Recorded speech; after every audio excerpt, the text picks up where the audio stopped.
Vidas negras importam. Patacori, Raquel Almeida.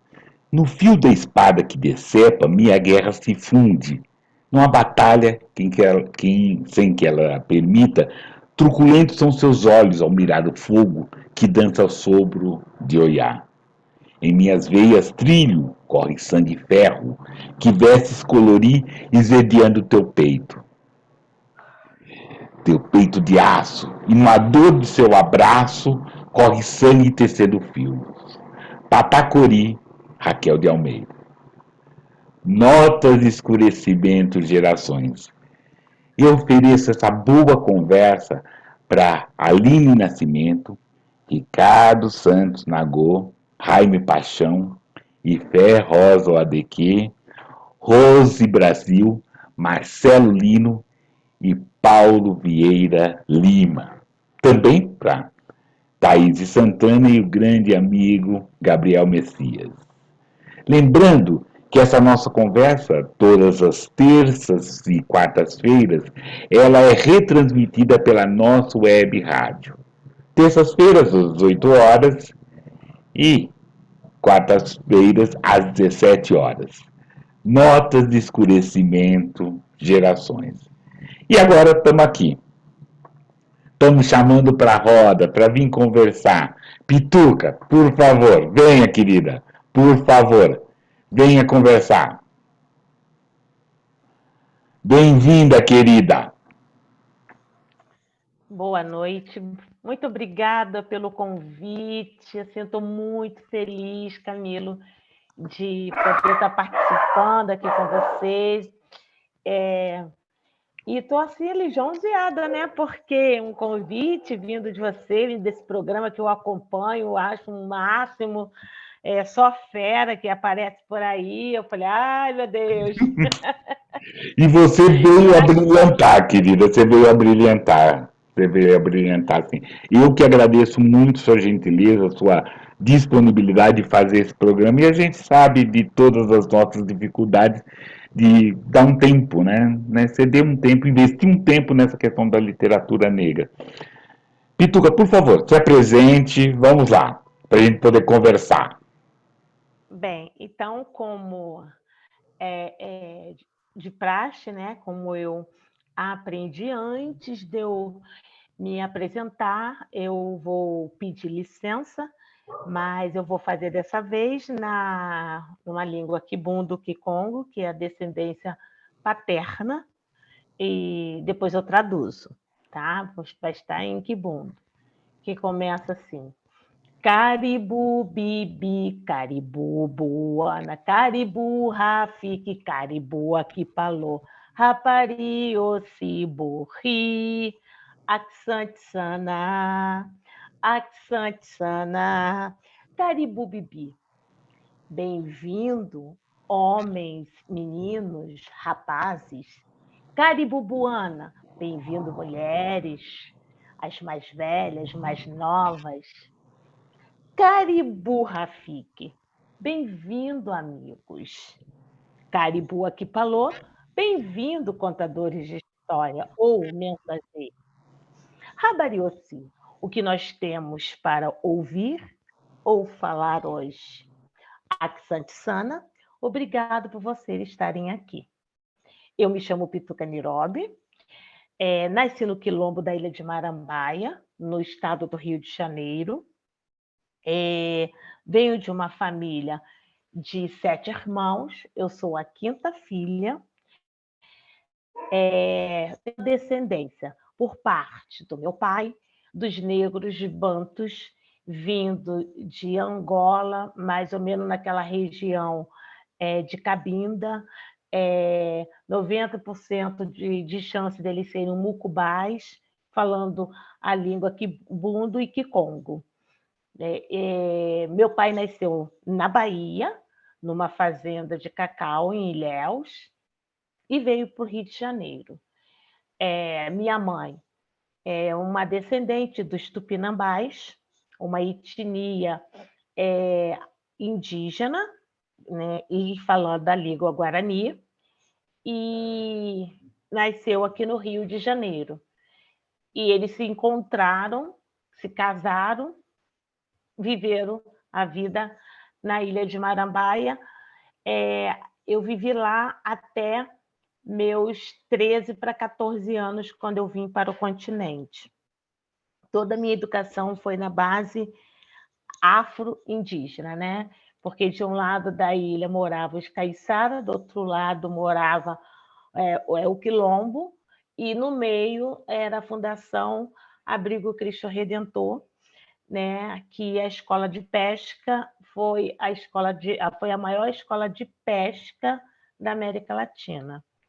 A ilha era uma ilha de escravocrata, né, da família Breves, que chegou a ter 6.000 escravos na ilha de na Costa Verde. Ele era dono de Campo Grande até Vassouras, passando por Paraty, de Marambaia, aquela área toda era dele. E a ilha foi um local de engorda dos negros que chegavam de África, de vários países do continente africano, e ali ele mantinha esses negros para engorda. E esses negros eram distribuídos depois tanto para a região da Costa Verde, quando chegava até São Cristóvão, vindo para o centro da cidade do Rio, como iam também para a parte sul-fluminense, né? Vassouras, Barra Mansa, São Paulo, enfim. E eu fui preparada pela minha avó para ser uma quipalô, porque é tradição, né? Tanto para os indígenas como para os negros, né? Escolhe, né? Os mais velhos, né? Geralmente nas aldeias indígenas são os pajés, né? Que eles fazem todo um trabalho de pagelância para saber o que aquele herê será, né? Que aquela criança vai ser, se vai ser um guerreiro, se não vai, enfim. Eles decidem na parte espiritual. No lado africano também tem isso. E minha avó disse que, como eu venho do tempo, e eu deveria ser uma mensageira, e eu fui preparada. Então, aos 7 anos de idade, eu já contava histórias, né? Sem perceber da responsabilidade que eu estava carregando, né? E Pituca significa criança veloz em Guarani. Eu não engatinhei como fazem as outras crianças normais, né? Eu, aos 7 meses de idade, eu levantei e saí cambaleando, andando, e andando rapidinho, porque eu era muito pequenininha e magra, né? E eu fui muito rápida. E aí, meus pais, meus tios, né, os mais velhos, falaram, Pituquinha. E a minha avó, então, me apresentou por tempo, e meu nome de guerra seria Pituca. Nós somos 7 irmãos, e todos nós temos a mesma raiz etimológica no nosso nome, uma raiz, isso tanto a tradição indígena como a tradição afro, né, tem isso. Então, a minha família toda é IV, a sabedoria que se espalha com o vento, né, que vai provar. Então, Ivonete, Ivan, Ivone, Ivo, eu, Ivani, Ivana e Ives. Todos 7 filhos. E cada um tem a sua função na vida. Eu tenho um irmão que é artista plástico, a outra historiadora, e assim nós fomos seguindo, né? E hoje, né, eu mantenho o meu legado. Sou contadora de história, fiz filosofia no Mosteiro de São Bento, estudei biblioteconomia, fiz MBA em gestão de museus, estou fazendo mestrado em produção artística, sou produtora artística, sou gestora da Biblioteca Pública Municipal no Rio de Janeiro, né? Sou da Prefeitura Municipal do Rio de Janeiro, sou diretora da Biblioteca de Campo Grande, que fica na Zona Oeste do município do Rio de Janeiro. Sou professora de teatro, trabalho com produção, trabalho com escola de samba, né, carnaval, até porque é difícil não ter alguém da cultura dentro do carnaval, né? Então, trabalhei com a Mocidade Independente Padre Miguel, fui diretora cultural de 2000 a 2019, quer dizer, 2020, quando estourou essa pandemia, eu me licenciei e até hoje eu não voltei, né? E lá na escola de samba, a minha função era trabalhar a experiência, né? A velha guarda, salvaguardando a história, a origem, a tradição, a matriz, né? A essência do carnaval, a essência do samba, vindo da velha guarda, repassando para a escola mirim. Então, a escola mirim bebia na fonte da velha guarda. Então, a minha função era fazer essa ligação entre as crianças, né, a mirim, com a velha guarda, para que o legado pudesse ser passado, né? E hoje eu ajudei a fundar no Espírito Santo, né, a Associação Cultural Coletivo do Samba, que está trabalhando a tradição do carnaval através do bailado de mestre-sala e porta-bandeira. Então, hoje, essa escola não forma só para dançar, para defender a bandeira de uma escola de samba no sambódromo, né? Mas sim para guardar o legado da importância do que é um mestre-sala e uma porta-bandeira, qual é a sua função, qual é a história da escola. Então, eles estão salvaguardando uma manifestação artística imaterial e a gente está trabalhando esse patrimônio imaterial materialmente. Então, além deles terem a história oral, a gente está pedindo para que cada um escreva a sua passagem nesse contexto histórico carnavalesco, esse contexto histórico da matriz que veio de África, que veio como samba e aqui se transformou em samba, porque aqui ele sofreu a influência dos indígenas, dos portugueses, do cigano, de todo o povo daqui do nosso continente, daqui do nosso país. E aí de samba caímos para o samba, né? E é isso, é a minha função maior, né? E dentro da biblioteca, você sabe que, infelizmente, né, a gente sofre com um racismo estrutural, toda a estrutura governamental ainda é uma estrutura eurocentrada, né? Preocupada apenas em manter o seu legado branco, né?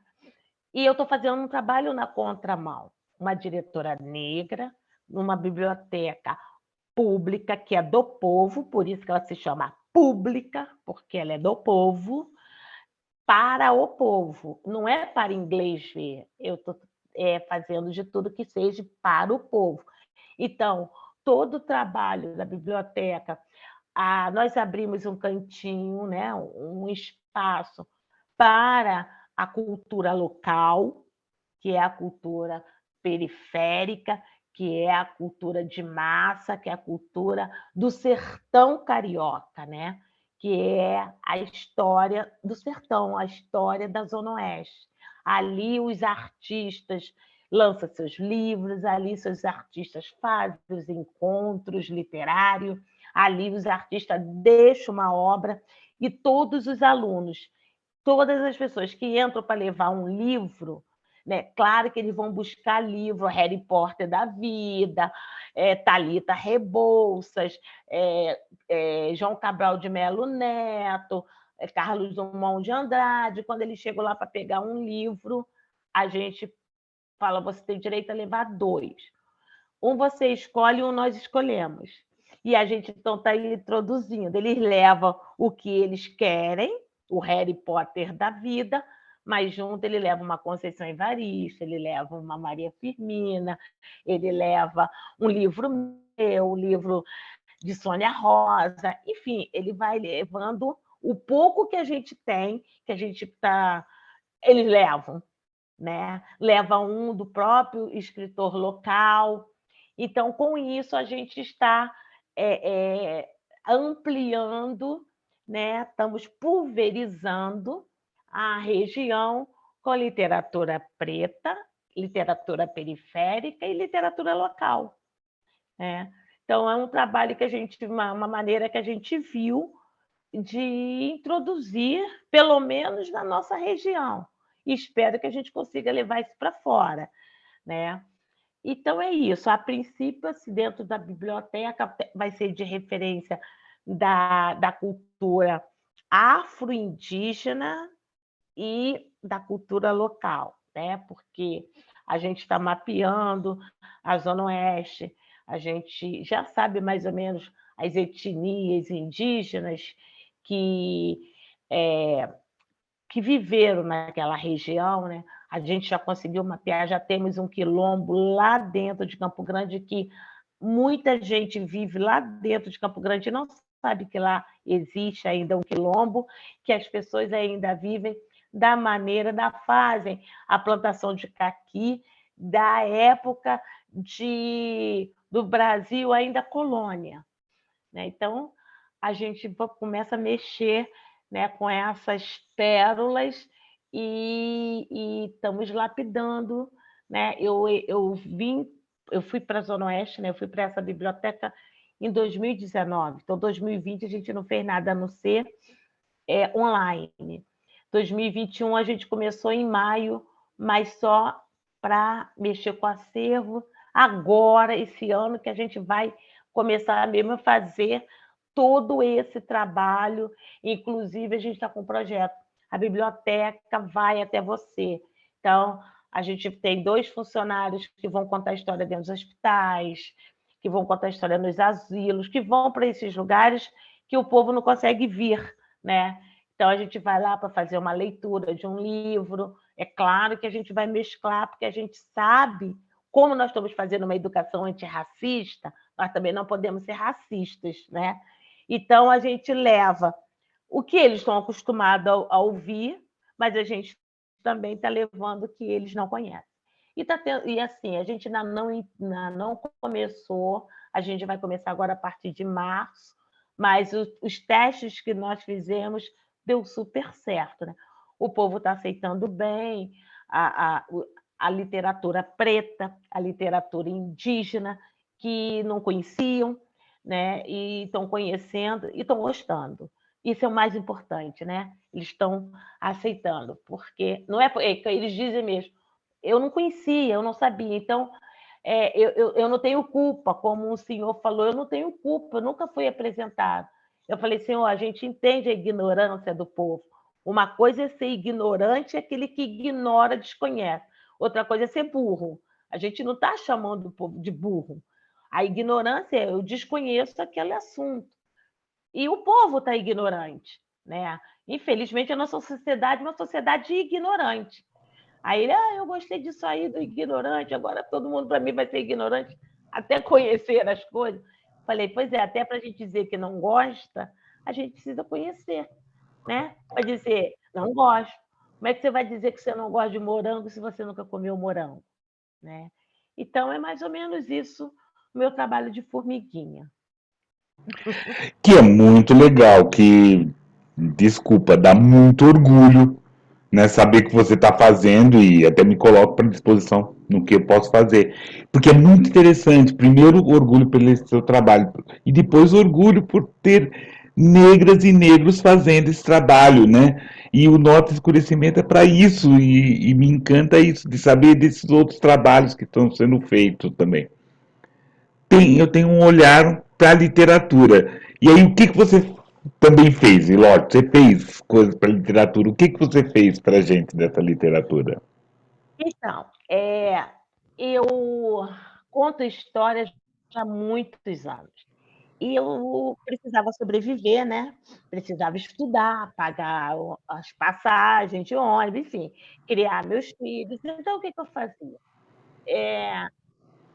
Logo no início, eu trabalhei para as editoras grandes, como Ática, Scipione, Moderna, Paulus, Paulinas, SM, contando história. Né? Mas como é que eu fazia? Claro que eu ia, a princípio, eu ia para as bienais para trabalhar o livro deles, né? Porque a editora me pagava para isso. Só que eu conseguia negociar com as editoras. Eu falava para a editora, eu posso então contar duas histórias? Uma história que você está me pagando para contar do livro, posso abrir ou fechar com uma coisa minha? Eles sempre me deram essa autonomia. Então, o que, que eu fazia? Eu geralmente, como eu fiz aqui agora, eu abria com uma cantiga em quibundo, traduzia, contava a história que eu era paga para aquilo, contava uma história minha da oralidade, né? E fechava, como eu vou fechar aqui, com uma saudação em Guarani. E isso foi por muito tempo. Quando a minha neta nasceu, né, eu falei, bem, tá na hora agora de eu registrar, né, editar essa minha oralidade, que estava tudo no papel, ia contando, muito, sabe, esses anos todos, só que eu não tinha ela ainda, literariamente falando, no papel, eu ainda não tinha um livro, não tinha dinheiro, enviava os textos para as editoras e aí eu sempre ficava para depois, sempre me deixava para depois. Ah, porque a gente não está falando sobre assunto negro, agora a gente vai falar sobre primavera. Eu mandava histórias que tinha a visão do meio ambiente, que falava nunca também espiritualmente, não é momento, espera. Isso, mas eu sempre trabalhei a literatura negra e indígena. Sempre trabalhei, porque eu ficava assim, por que eu vou trabalhar só o meu pai e não a minha mãe também? Porque meu pai vem dos negros e minha mãe vem dos indígenas. Então, eu já fazia essa literatura afro-indígena. Eu estou com 63 anos. Eu comecei oficialmente a contar a história com 13 para 14 anos. Você imagine quantos anos eu repito a mesma coisa, né? E a mais editar foi em 2017, quando eu fiz, na verdade, 2016, quando eu fiz um evento do Rio de Janeiro, Palmares Itinerantes, porque nesse ano eu estava como conselheira nacional na cadeira afro-brasileira no Ministério da Cultura. E aí eu fiz o Palmares Itinerante, lá dentro do Museu do Amanhã, foi o primeiro evento negro, né, dentro do Museu de Branco, que foi construído no solo preto, né, e não reverenciava o preto. Como eu era funcionária, eu sou funcionária da Secretaria Municipal de Cultura, falei, eu quero ter o direito de Querida, estar aí dentro. só faça um contexto, por favor, porque senão a gente perde assim. Muitos de nós que estamos te ouvindo, nós não somos do Rio. Então, que espaço negro é esse que esse Museu do Branco foi feito? Né? Dê esse contexto para a gente, por favor, para podermos entender também isso. A Pequena África, a região do Cais do Valongo, a região do Porto Maravilha, que pega o Cais do Valongo, que a gente tombou como patrimônio da humanidade, né? anda toda a pequena África, que vai até aonde hoje é o Museu do Mar, que é o Museu do Rio, né? E o Museu do Amanhã, que você deve ter visto aquele esqueleto de uma baleia, só que aquele território todo é um território sagrado, é um território negro. Tá? Aquilo tudo representa o Porto Maravilha, representa a pequena África. A cidade do samba está construída em cima da pequena África. A Pedra do Sal, o quilombo da Pedra do Sal, tudo aquela região é pequena África. E esse museu foi construído ali, mas nenhum crédito para os povos originários, nem para os indígenas, nem para os negros, nem para os ciganos. Era coisa para inglês ver. E o Palmares Itinerante foi o primeiro evento negro para o povo preto, onde nós reunimos 5 etnias africanas, né, 5 países da África, 5 etnias indígenas, 7 terreiros de Umbanda e Candomblé de todo o estado, e foi um trabalho belíssimo.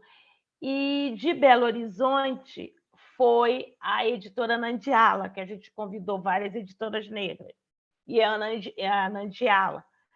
E lá, eu falando, contando a minha história, a Nandiala falou: você tem isso escrito? Eu falei: tenho várias histórias escritas.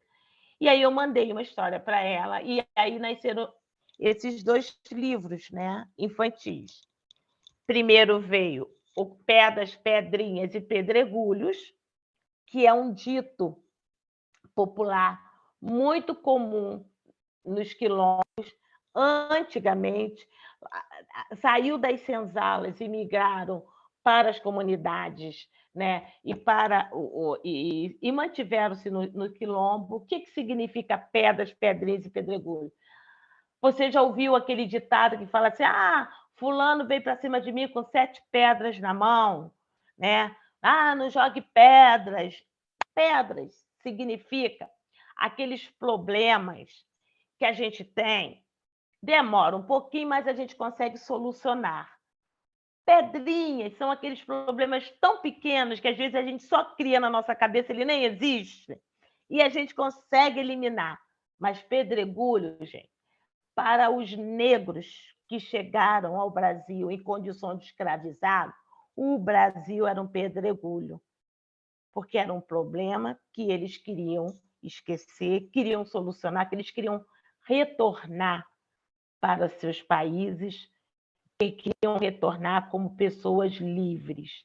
Então, minha mãe, meu pai sempre falavam, quando a gente, às vezes a gente brigava entre os 7 irmãos, um discutia com o outro, meu pai, minha mãe falava: resolvem as pedras de vocês, né?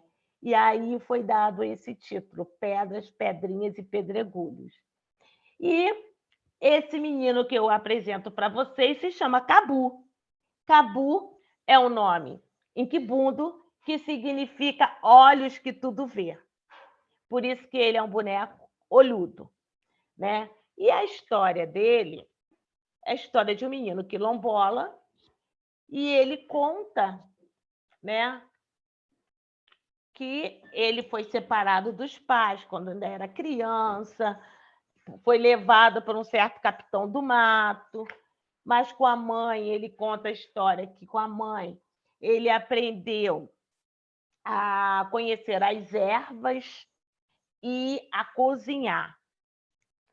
E com o velho, o avô, ele aprendeu as diferenças, que cada um é diferente, aprendeu a respeitar as diferenças. E aí eu coloquei a referência das crianças da minha infância, negros e indígenas, que vocês podem ver que nós somos uma mistura, né? Tem um índio, tem um negro e tem a mistura, porque a maioria das crianças na Marambaia é essa mistura do negro com o indígena. E aí aqui ele fala da diferença, que devemos respeitar, né? Aceitar cada um do jeito que ele é, né? E como a vida não é fácil para ninguém, a gente tem que decidir se você é, vai desistir da luta ou você vai lutar. Como o Cabu era um menino muito corajoso, ele resolveu ir à luta, né? Ele não desistiu. E no final, ele lembra das palavras do pai dele, que a vida é feita de pedras, pedrinhas e pedregulhos, que nós temos que ter a sabedoria para escolher o que nós vamos deixar pelo caminho, que nós vamos deixar para trás. E essa história conta a história justamente de meu familiar, né, do meu bisavô, né? Então aqui ele criança. Quem fez a ilustração para mim, quem refletiu tudo, foi o Levi Sintra, que é um negro carnavalesco, né? Trabalhamos juntos na escola de samba. Ele geralmente faz escolas de mirins e a gente se entende muito bem. E ele refletiu exatamente toda a história, porque essas figuras existiram, essas figuras existem, né? Que elas estão vivas. E foi baseada dos meus amigos, dos meus primos, dos meus irmãos, que ele fez a ilustração. E o segundo livro já é Cabu, um rapazinho, um adolescente, quando ele descobre o amor. Ketula significa em Kibundo, força da terra ou terra firme. A história de Ketula, com 12 anos de idade, ficou tomando conta de um quilombo sozinha, com só os idosos, porque já havia a lei do sexagenário, que a partir de 60 anos os negros teriam que ser, não podia mais ser escravizado, e as crianças abaixo de 7 anos. Então, o Cabu conhece Ketula, né? E aí eles conversam, e nessa conversa eles vão falando cada um dos seus problemas, do seu quilombo, e existe uma paixão entre eles, a paixão à primeira vista. E aí ela conta para ele que a violência dos soldados quando chegavam, invadiam os quilombos, que levaram os homens e as mulheres, né? E as mulheres fortes, saudáveis, deixando apenas as crianças e o idoso. Como é um livro para criança, eu tive o cuidado de não falar de desgraça, nem falar, não repetir o que os livros de história já falam, né? Que nosso livro de história só fala que o negro é vagabundo, que o negro não tem alma, que o negro só era serviçal, né? E não quis botar uma brutalidade, então eu coloquei eles como uns fantasmas, né? A polícia, porque a gente vive amedrontado, né? É o nosso fantasma, né? Então fiz só apenas uns fantasminhas. Então, até isso, eu tenho uma preocupação, que da minha, assim, não gosto de pôr nas histórias nada da desgraça, né? Porque eu acho que a gente não é isso, né? A gente não é só isso, a gente passou pela dificuldade, mas a gente deu a volta por cima. Nós somos inteligentes, somos descendentes de reis, rainhas, príncipes e princesas, homens e mulheres com capacidade intelectual. Nós tínhamos geógrafos, historiadores, professores, matemáticos, cientistas. Então, é isso que eu mostro. Eu mostro o lado que a sociedade branca insiste em esconder, né? Jogar para debaixo do tapete. Eu justamente sacudo o tapete. Então, todas as minhas histórias voltada, valorizando os idosos, valorizando a nossa história, valorizando a nossa ancestralidade.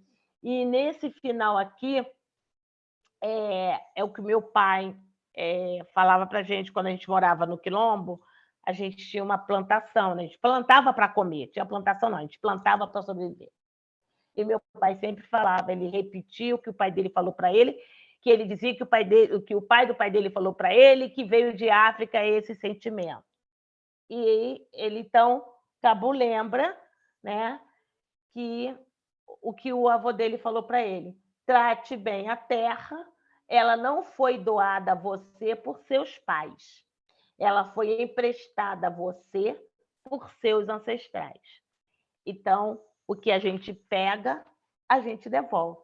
E no final, é ele assumindo o romance e indo para o quilombo dela para ajudar ela a criar, a cuidar dos mais velhos e a criar as crianças. Então, é isso que eu tento passar, né? Mostrar a beleza do nosso povo, a capacidade do nosso povo. E se a gente não fez mais, né? Não é porque a gente é incapaz, foi porque tentaram nos silenciar, tentaram nos invisibilizar, né? Tentaram negar as nossas raízes. Mas por que a gente não sumiu do mapa? Que eu pergunto para as crianças. E as crianças ficam olhando para a minha cara e digo, porque nós somos resistentes, resilientes, fortes, corajosos, né? Se fôssemos fracos, medrosos, já teríamos sido dizimados. E aí, todo o meu trabalho de contação de história é valorizando o que há de melhor em cada um de nós. É claro que não nego as crianças brancas que estão ali sentadas, não acuso, né? Não faço uma literatura defensiva, eu não preciso me defender. Eu faço uma literatura inclusiva.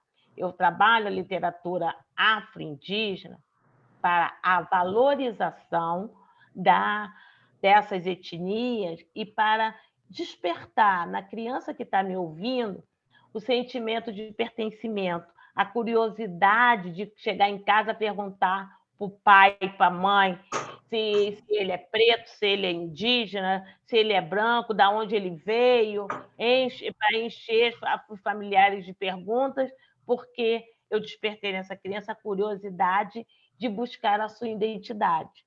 Então, é essa a minha proposta, é esse tipo de literatura que eu me detenho. Não me preocupo em me defender, não, porque eu não fiz isso, porque não me deixaram, não. Né? Mas, sim, se eu fiz isso, eu posso fazer mais. Né? Então, a gente sabe de todo o sofrimento que veio lá atrás, mas a gente sabe também que nós estamos aqui para mudar isso. Então, de que maneira eu vou mudar? Não posso repetir os mesmos erros, nem do branco, nem do preto, nem do amarelo, nem do marrom. Eu tenho que ver, e nós somos mutantes. Então, os valores mudam, as coisas mudam. Antigamente, o que meu pai falava, né? Minha mãe tem 97 anos e ainda está viva. E ela ainda dá exemplo para a gente. Ela fala, antigamente, as mulheres ficavam em casa lavando, passando, cozinhando e arrumando. Né? Hoje, você vai para a rua, né? Hoje, se você casar, né? Como ela fala para minhas sobrinhas, não, os dois têm que fazer, porque os dois vão para a rua trabalhar, então os dois, quando chegarem em casa, um lava, outro passa, outro cozinha, outro arruma, porque hoje os dois vão para a rua produzir. Então, minha mãe, com 97 anos, ela saca que o ser é mutante, as coisas mudam. Por que eu vou ficar com uma literatura só reclamando lá de trás? Não, eu tenho que falar daqui para frente. Né?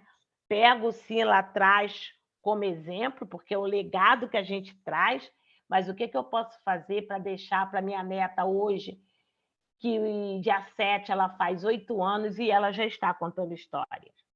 Né? Então, ela é uma geração, né? Nem de Xuxa, que meu filho foi da época, foi geração de Xuxa, né? Ela não, ela hoje nem sei quais são os desenhos mais que tem, sei lá, Pequena Sereia, Ariel, as princesas, sei lá quem mais, né? TikTok, né? Eu lembro que tem o TikTok. TikTok. Então, eu tenho que preparar para ela ser forte para a geração do TikTok. Lembrando que ela tem, né, uma avó, ela tem toda uma história negra, ela tem uma história também branca do lado da parte da minha nora, indígena. Então, tem que preparar para isso, para que ela seja forte hoje para absorver só o que é salutar, né? Como meu netinho de 4 anos. Tem que preparar para ser um guerreiro, sim, mas como é que ele vai ser esse guerreiro? Né? Tem que seguir a mudança, né? É a mudança climática, é a mudança comportamental, social, financeira, tudo vai mudando. Né? E a gente tem que preparar para ser um guerreiro de hoje, né? Porque nós não somos Highlander, né? A nossa a nossa ancestralidade, a nossa história é Highlander, mas nós não somos, né? Então hoje a gente não pode carregar uma espada, lutar com uma espada, que nem faz mais a espada para você lutar, né? Então a gente tem que sacar isso, né? E eu fico atenta, né? Eu me preocupo em não ser aquela pessoa ranzinza, aquela avó, aquela contadora de história que fica se lamentando, né? Mas também não posso ser uma geração de hoje, porque eu não sou, né? Eu já sou uma matriarca, já sou uma ancestral, porque eu já cheguei no meu segundo legado, que é minha neta, né? Espiritualmente, quando eu gerei o filho e o meu filho gerou um filho que chegou aos 7 anos de idade, eu já passo, né, dentro da escala espiritual, cosmologicamente falando, eu hoje já sou uma ancestral, porque eu já deixei a segunda geração. Tem que preparar essa segunda geração para que ela chegue à terceira, né, linkando, porque a gente vai até a terceira, da terceira em diante já passa a ser, né, mais ainda, né, já vai avançando. Então, é isso que eu tento, sabe, Camilo? Mas eu tenho que estar estudando, tenho que estar atento ao que está aí no ar, a geração das crianças, porque a minha função, a minha literatura, eu estou voltando para criança, faço alguma coisa para adulto, mas a minha responsabilidade é preparar guerreiros, tanto eles como elas, para enfrentar o futuro, mas salvaguardando toda a nossa ancestralidade. Então, eu tenho que estar sempre me rejuvenescendo, tomando um gás, aprendendo a língua deles, né? E levando a nossa história na língua deles, para que a gente agrade, eles gostem, eles entendam, eles aceitem, se identifiquem e, ufa, está salvaguardado, né? É isso. E é muito legal isso, porque eu trabalho com educação e a gente fica pensando em definições do que é educação, e eu gosto muito daquela que é a função. A geração mais velha cuidar da geração mais nova. A geração mais nova e muito além do que foi a geração mais velha. E achei muito legal isso, que é uma coisa que eu falo e falarei, vou falar sempre, quero, espero praticar isso, né? Capacitar esses mais jovens para eles ser guerreiros, para segurar o tranco, né? Para segurar o tranco que eles vão ter e os novos trancos que eu nem imagino que eles viverão, né? Isso é muito legal, muito interessante, querida. Queria agora fazer uma gentileza, pedir uma licença para você, pode ser, querida? Pode? Por favor. É aquele nosso momento, né? O nosso momento do nosso Estante Preta. Então eu quero pedir licença para todos para a gente começar a falar um pouco dessa nossa Estante Preta, dessas nossas questões, né? Desses nossos livros, dessas nossas coisas para a gente poder aproveitar e falar para essa geração mais nova. Então, esse primeiro Estante Preta, né, é o livro Racismo Estrutural, que é uma questão que, como a Pituca falou, que é importante que a gente fale, é importante que a gente discuta. E esse livro, né, ele fala muito dessa perspectiva histórico-crítica, né, que a ideia central, né, que o Denis de Oliveira tem, é a ideia central é discutir o racismo para além dos comportamentos preconceituosos, mas falar dessa, que como a Pituca já falou, dessa estrutura racista que tem e nós vivemos, para a gente superar, é entender, não é falar do mesmo, mas é entender o que tem para a gente superar, destruir, construir alguma coisa mais interessante e mais necessária, e principalmente, como a Pituca falou, eu vou falar muito dela, inclusiva.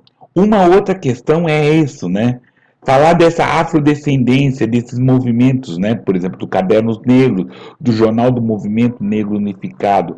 E a Florentina da Silva Souza, ela faz essa produção dela, ela faz essa discussão, ela traz esse olhar negro sobre isso, e como que é visto essa questão negra, essa questão afro, essa questão da descendência, essa questão da formação nossa.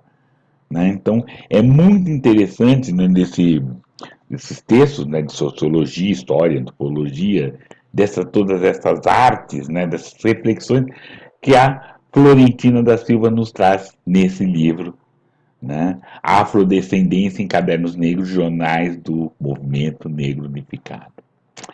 Isso que é muito interessante e muito necessário. Um outro trabalho que o Ivan Poli tem feito muito, e quem nos acompanha nas redes tem feito, é essa coisa, antropologia dos orixás, a civilização iorubá a partir dos seus mitos, né, da sua diáspora.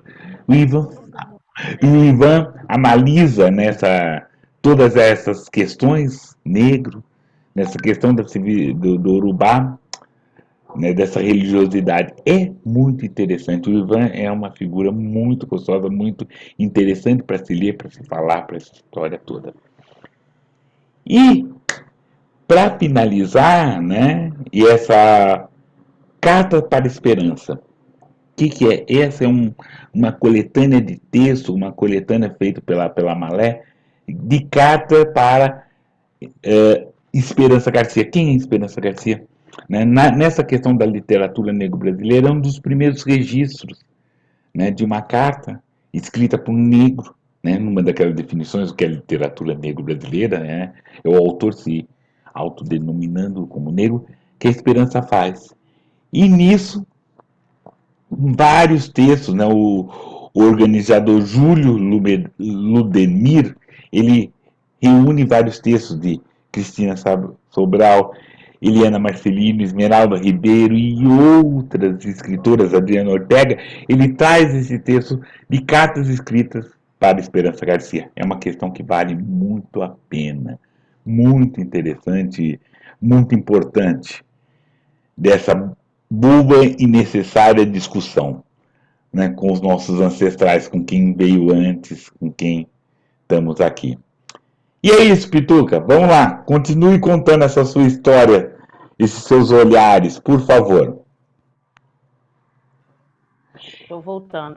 Espera aí, só um minuto que eu estou tentando voltar aqui e a câmera não quer abrir. Tranquila, querida, tranquila. E aproveitar para todas e todos que estão tendo essa paciência e aproveitando muito essa fala da Pituca, que ela é, além de ser emocionante essa história, ela é, né, cumpre essa questão, essa mensagem dela, assim, dá vontade de fazer, meu, o que eu estou fazendo aqui? O que eu estou fazendo é pouco, quero fazer mais, eu posso fazer mais isso. E eu peço para que você faça mais, para ajudar que esse canal ele esteja em mais lugares, ele seja mais visto, que eu possa trazer e possa aprender, né? Mas assine o canal e divulgue, porque daí nós poderemos divulgar muito mais essa literatura negro-brasileira, esses olhares negros, essa ação negra. Porque, assim, uma coisa que a Pituca falou, a gente não fez mais. A gente não fez mais porque a gente está fazendo. Né? Porque a gente não acabou. Como nós não acabamos, nós estamos fazendo. E vamos fazer. E estamos preparando novas gerações e resgatando velhos Exus para estar aí com a gente. Como a Esperança, como Oswaldo Camargo, com vários outros. Pituca, por favor.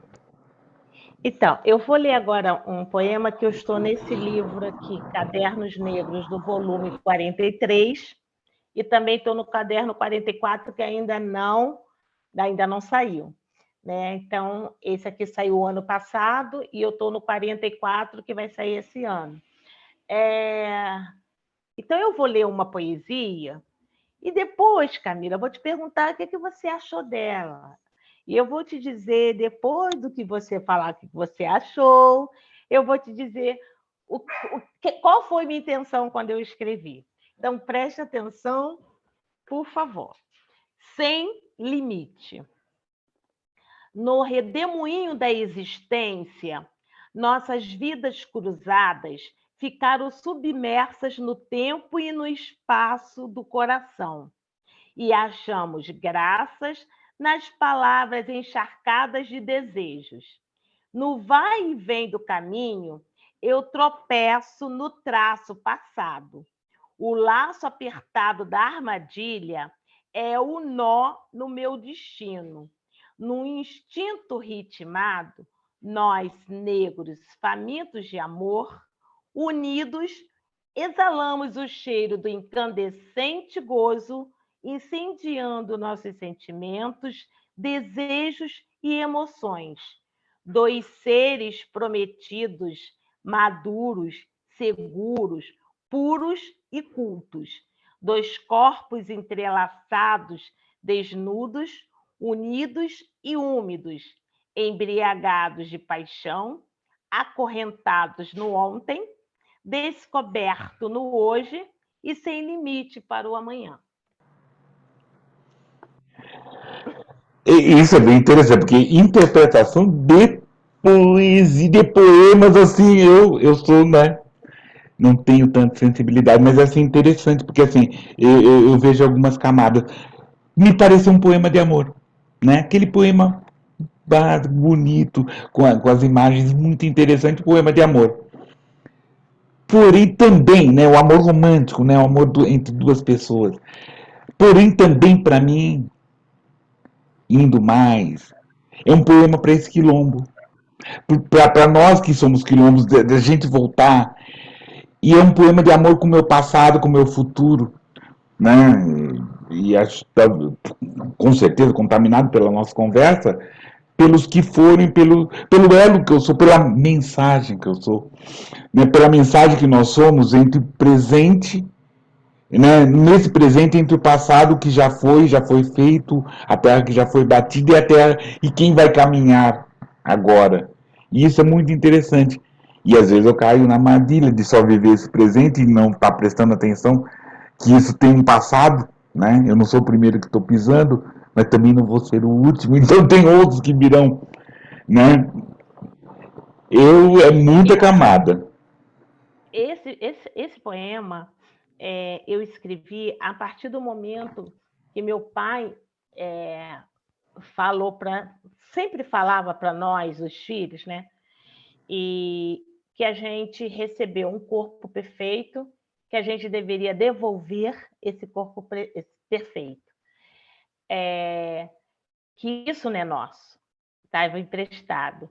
E aí, refletindo, e em cima do que minha mãe falou, né, falava e disse que a nossa vida é uma colcha de retalhos, cada ano que passa é um pedacinho que a gente vai juntando. Né? São as lembranças que a gente vai costurando e que se torna uma grande colcha de retalho. Eu fiz esse poema pensando em eu, matéria, eu, espírito. Esses dois corpos que se entrelaçam é a nossa dualidade, porque dentro da gente, a gente tem o positivo e o negativo. E se a gente não tiver em harmonia, a gente não tem equilíbrio. Então, esses dois corpos é o nosso positivo e o nosso negativo. Esses dois corpos é a gente se entrelaçando para viver bem a matéria com o espírito. É justo, lindo, lindo, lindo, lindo, lindo, lindo. É interessante falar em o Cadernos Negros é um trabalho que nos acompanha e graças a ele, né, estamos aqui conversando, e é lembrar assim que esse 43 são poemas e o 44 serão contos.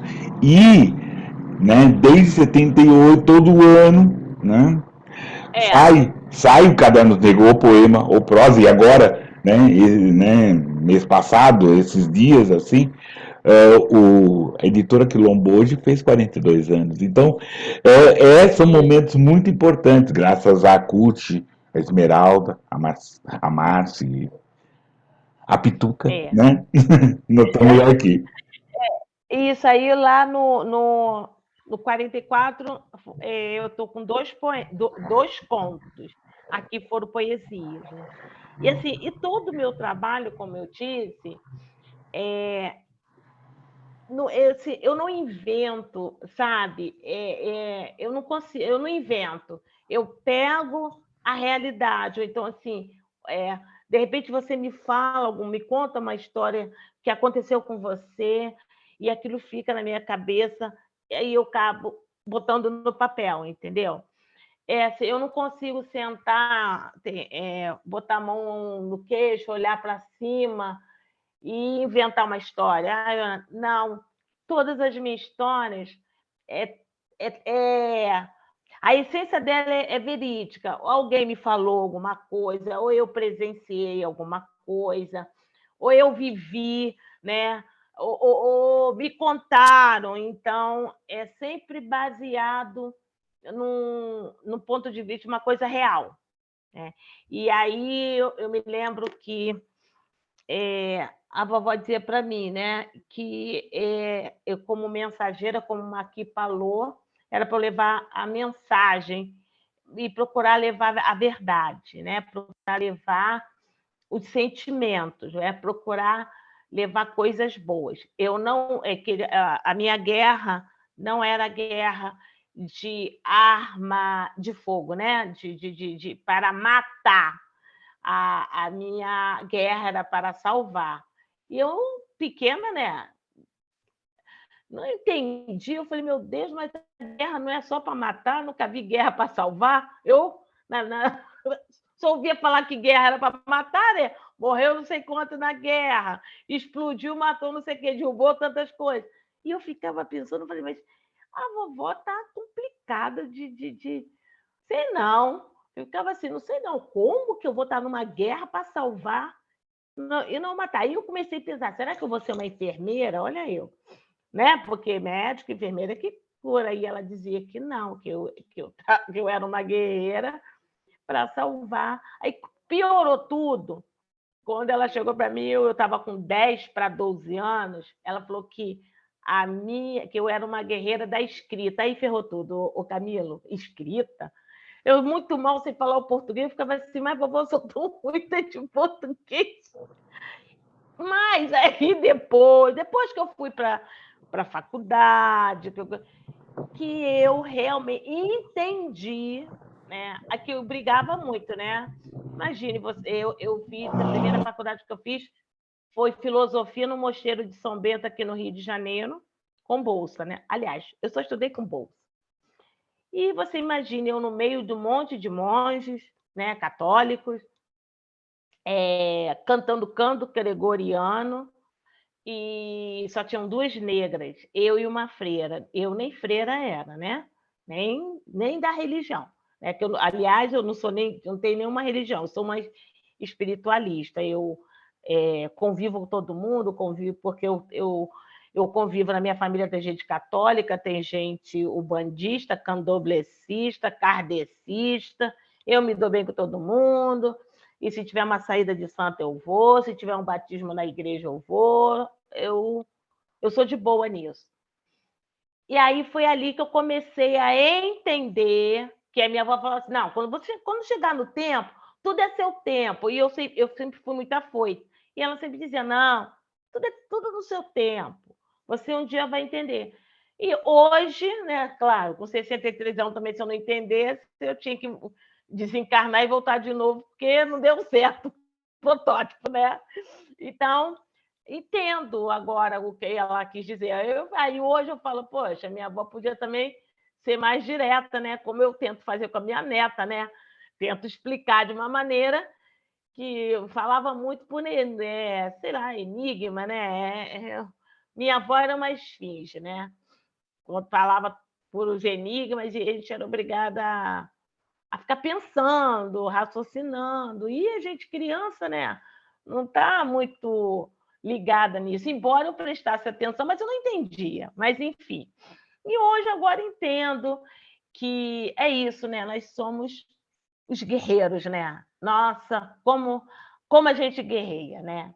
E a gente e o nosso trabalho, a gente está numa guerra que a gente não mata, né? A gente salva, porque a gente está salvando as nossas tradições, a gente está salvando as nossas raízes. Então, realmente, a gente está em guerra, né, contra esta educação que está aí, né, eurocentrada, a gente está numa guerra travada, numa educação antirracista, e a gente está salvando a nossa cultura, a nossa história. Então, a gente realmente. Agora eu entendo, agora eu digo, já é de peito aberto e segura de mim que eu sou uma guerreira que salva, não mato, eu salvo, né? Então é isso. Aí, e vou ler uma outra poesia, que essa aqui eu fiz, eu estava com 14 anos, mas, claro, já refiz várias vezes, porque eu fiz, larguei para lá. E 2 anos depois eu peguei e falei, mas que coisa boba que eu fiz. Aí deu uma arrumadinha, aí larguei para lá. Aí, quando eu fui, aí agora, você vê, agora, no ano passado, quando saiu o caderno 43, que eu peguei lá nas meus guardados, eu falei, meu Deus, como eu tive coragem de escrever uma coisa tão boba assim, vou dar uma melhorada. Mas a gente não mexe muito, né? A gente vai mudando. Eu falei, vou mandar assim mesmo. Se for aprovado, tudo bem. Se não for, eu deixo aqui guardada mesmo. E ela foi aprovada. Eu falei, então ela não está tão boba assim, né? Enfim, eu sou muito crítica comigo mesmo, né? Então eu refaço várias vezes, assim, não tiro a essência, mas quero arrumar. Falei, meu Deus, a história é assim, mas está muito infantil, então está muito boba, eu quero arrumar, aí eu reescrevo. No final sai a mesma coisa, né?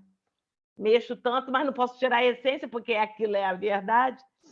Brincar de ser. Vamos brincar de ser? Você, as nuvens, eu, o ar. Você, noite e luar. Eu, as estrelas e o seu olhar. Enquanto você é praia, serei o mar e virei acariciá-lo.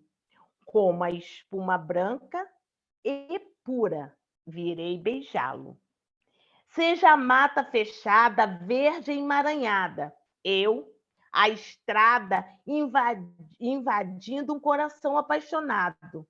Você, o rio correndo para um lugar tranquilo. Estarei após a cachoeira à espera do seu sorriso. Tentará me dar sua vida. Poderei ser seu amor.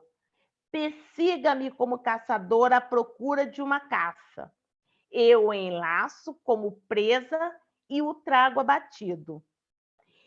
E como uma viúva negra, eu o devoro, como um instinto. Serei para você a imagem desejada na visão eternizada. Seu fogo ardente consumirá o meu prazer. Dou-lhe a combustão do êxtase na busca terrena, na força do espiritual, assegurando o que deveremos ser. Em nossas cegueiras e perdido na escuridão profunda, em busca da luz, seguiremos como almas gêmeas, ultrapassaremos fronteiras, romperemos barreira. Será que tudo não passará de uma simples brincadeira? Esse poema, Brincar de Ser, meu irmão mais velho discutindo com a minha irmã mais velha.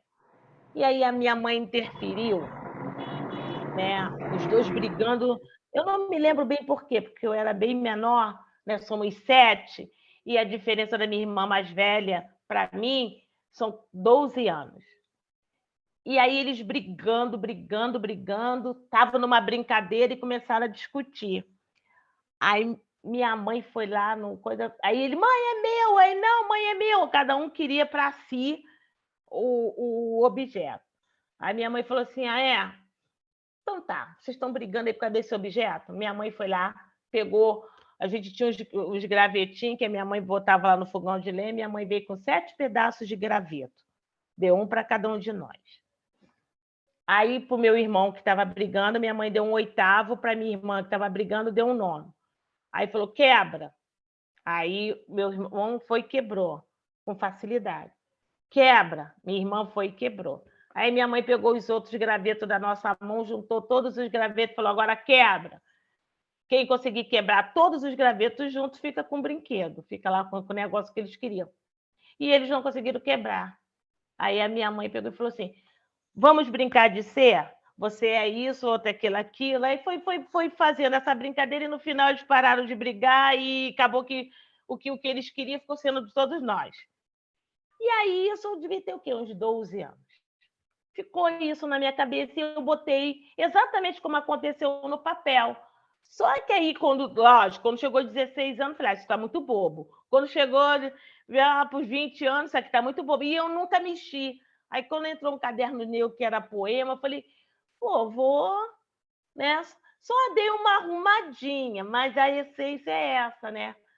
O brincar de ser o jogo das coisas, o que minha mãe fez com os meus irmãos, porque estavam brigando pelo mesmo objeto, mostrando que a gente pode se conectar, você pode ser uma coisa, o outro, mas aquilo acaba sendo uma ligação, que nada está solto no universo.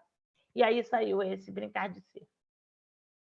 Muito, tem muitos símbolos. E a melhor história é a história do graveto, imagina. Querida, vou assim agora pedir licença para você, né, que a gente já está nos nossos finais, assim, pedir licença para a gente já começar a conversar no que nós vamos ter no nosso próximo encontro. Então, no nosso próximo encontro aqui no Notas de Escurecimento, dia 18 de março, nós vamos ter a Inayara Araújo. A gente vai ter alguém que conta, canta e dança, também uma conversa muito interessante, muito poderosa, muito emocionante, como essa que a gente está tendo, assim. Então, olha, vão lá, assine o canal, já ponha lá, como que é, assine todos, né, para você ficar informado, para você ficar informada a hora que subir esse episódio, essa conversa importante, você poder aproveitar e divulgue, converse, chame as pessoas para vir assistir. Então, é isso, Pituca. Estamos agora nesse nosso momento final, né? Nesse nosso momento assim dos meus agradecimentos, né? Das despedidas assim, e para agradecer a sua presença, querida. Por favor. Muito obrigado. Então, eu vou só finalizar com uma saudação em Guarani. Por favor, é o que eu estava esperando. Desejando você, né, Camilo, e a todas as pessoas que estão nos ouvindo e que vão nos ouvir, que vão compartilhar esse seu programa, que ele tenha muita luz e que ele evolua e que ele vá pelo vento, que o vento possa pegá-lo e espalhar gratidão profunda. E é assim, ó. Oneru, Yamandu, Tupã, Oreru, Oreru, Yamandu, Tupã, Oreru, pedindo a proteção dos deuses para que nos guarde e nos proteja. E é o que eu desejo para você, para o seu programa, muita luz, muita sabedoria, muita paz, que o Oneru e o Amandu estejam protegendo você. Gratidão profunda. Eu que agradeço, querida. E uma impressão de agora, né? Você fazendo e cantando nessas duas línguas, trazendo esses dois momentos, ou esses diversos momentos, para mim foi tão familiar. Para mim foi, né? Foi tão familiar. E eu nunca tinha ouvido. E eu já ouvi, não, sabe? Muito legal. Olha, muito obrigado. Para mim foi uma viagem muito deliciosa, um aprendizado muito grande. Agradeço muito a sua presença e ó, conta comigo, conta conosco, sempre quando você precisar e você puder. Muito obrigado, querida. De nada, gratidão pela chance. Agradeço a todos e todas. Muito obrigado. Até. Tchau.